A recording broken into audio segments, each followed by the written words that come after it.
First came the fires darkening the earth. Then came the plague consuming it whole. In the absence of certainty, fear began to grow. Economic collapse. 4.2 million infected.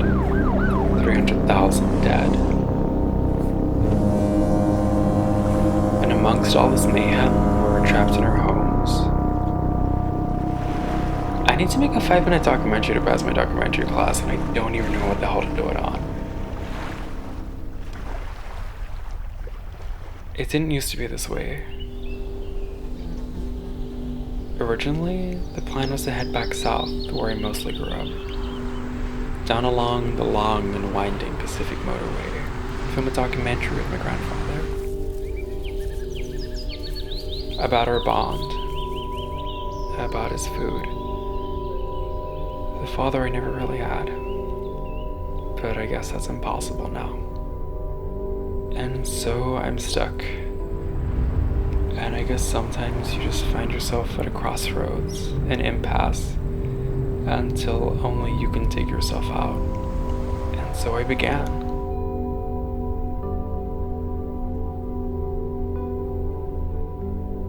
And I guess the greatest challenge was that I'm just not a documentarian.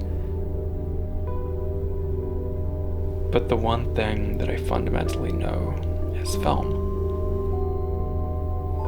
So, I was going to cinema my way out of this mess.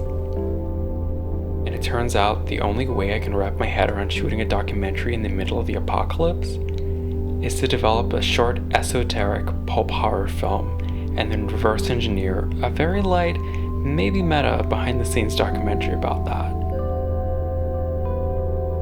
The one ace up my sleeve was that I'd already done something similar. A micro-budget solo art experiment called Light Waves. So if I could pull that magic trick off just one more time, then maybe I can make it work. And baby, I was gonna cinema the shit out of this. The core concept is pretty simple. Being separated from your one true love, but across all time and space, and the only way to reach them was through hell itself. So I started digging through all my old props to see what I had on hand. Boxes and boxes of props. I dug out my grandfather's old Super 8 camera, which I figured could be used for some spooky spirit photography, and found all the wardrobe I needed with a click of a mouse.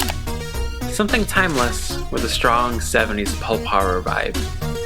And while normally I'm a sucker for shooting wide, I was determined to shoot it 4x3 anamorphic to really underline the sense of isolation. From there, it was just about falling into a pattern, remembering old lighting tricks, doing what I loved. I found a way through at last.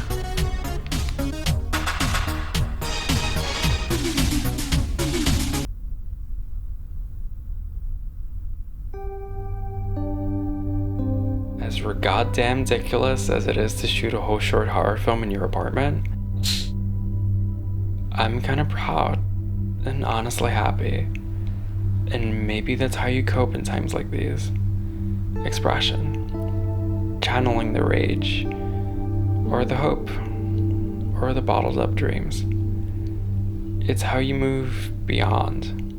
It's how you focus on the positive. I mean, the whole world walked inside and shut their doors and said, "We will stop it all, everything, to protect your weak, our sick, our elderly." And nothing in the entire history of humankind has ever felt more like love than this.